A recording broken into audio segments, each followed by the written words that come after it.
Okay, let's dive into this story. It's about a really profound shift in French society, a story that weaves together art, power, trauma, and a law that was, well, a very long time coming. It's a pretty startling question, isn't it?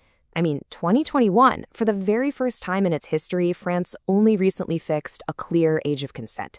So this explainer is going to unpack that legal change, one that was literally decades in the making. And in doing so, we're going to see a really complex and honestly often uncomfortable cultural history. So, back in April 2021, a historic bill was passed in France. But to really get a handle on just how significant this was, we've got to look at the law it replaced. That's where the real story is. Okay, so the new law set the age of consent at 15. Now, this is where it gets a little tricky. Before this law, France had this concept of sexual majority at 15, but that didn't mean what you might think. It meant sex with a minor wasn't automatically a crime. It was this legal gray area that never explicitly said, at this age, you can give informed consent. The 2021 law finally made the message crystal clear. As the Minister of Justice put it, children are off limits, period. So just how different was the old French legal system? Well, let's compare it to the US. In the United States, you've got the concept of statutory rape, which basically means a minor's consent is legally irrelevant. It doesn't matter. But under the old French law, everything hinged on force. A sexual relationship with a minor wasn't automatically considered rape unless you could prove there was violence, coercion, a threat, or surprise. Big difference. Right, so this legal revolution didn't just happen in a vacuum. It was really sparked in a huge way by the publication of two explosive memoirs that basically forced a national reckoning. First, there was Vanessa Springora's book, Consent. It's a devastating account of her relationship with an acclaimed writer when she was just 14 years old and he was in his 50s. Then, right after that, came Camille Kouchner's La Familia Grande, which exposed the sexual abuse of her twin brother by their stepfather, who was a prominent academic. Together, these books just shattered a long-held silence within the Parisian elite. The central figure in Springora's memoir is Gabriel Matzneff. And you have to understand, this guy wasn't some fringe figure. He was a celebrated author, a winner of the prestigious Prix Renaudot, and was deeply, deeply embedded in France's literary establishment for decades. And this quote? I mean, it gets right to the heart of the whole controversy. The most shocking part is that Matzneff never hid his pedophilia. He wrote about it openly, even boastfully in his award-winning books, for decades, describing things like sex tourism with underage boys. This wasn't some dark secret.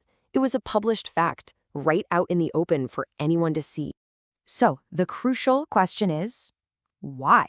Why was this tolerated for so long? And that brings us to this powerful and really complicated idea of a French cultural exception. Let's just walk through this timeline to see how this cultural climate developed. You go back to the 1970s, after the May '68 student uprisings challenged all authority, and you have famous intellectuals arguing to decriminalize consensual sex with minors.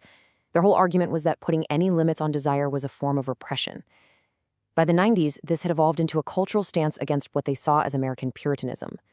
Then, in 2011, the Dominique Strauss-Kahn affair really started to shift the conversation.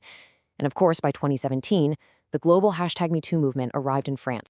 As Springora herself writes, in the bohemian world of artists and intellectuals she grew up in, deviations from conventional morality were viewed with a certain level of tolerance, even admiration.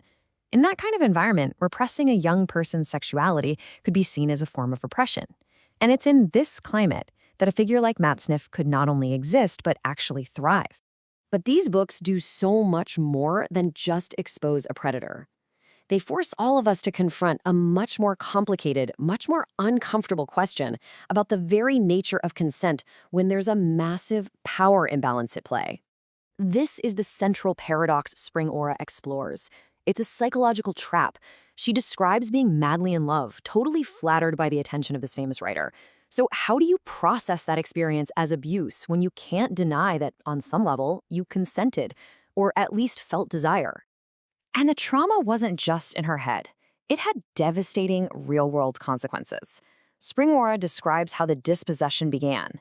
She stopped reading, she skipped school, she suffered from panic attacks, anorexia, and eventually a full-on psychotic break. I mean, the experience completely derailed her entire life. So, what's the really crucial insight from these memoirs? It's that consent isn't always a simple, rational yes or no. What they show us is the power of the unconscious, especially when sex and power are mixed.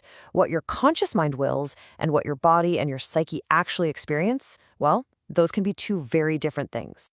So, how did these deeply personal, psychological stories of trauma lead to a nationwide legal transformation? How did a book actually change the law?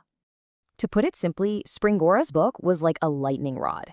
It landed right in the middle of the post-#MeToo era, and it just galvanized the movement in France. It triggered what one scholar called an unstoppable revolution of norms. The silence was finally and irrevocably broken. And you can see the direct path from art to action so clearly here.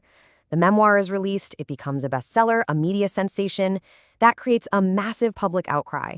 That outcry then fuels political debate right inside the French parliament, which directly leads to the drafting and passing of the new law just a little over a year later. And so, this is where we're left. The 2021 law, it marks a clear legal and social resolution. A line in the sand has finally been drawn. But the memoirs at the heart of this whole story, they leave us with a final provocative question. Have we truly understood the complex, messy, and often contradictory realities that lie just beneath the surface of a simple word like consent?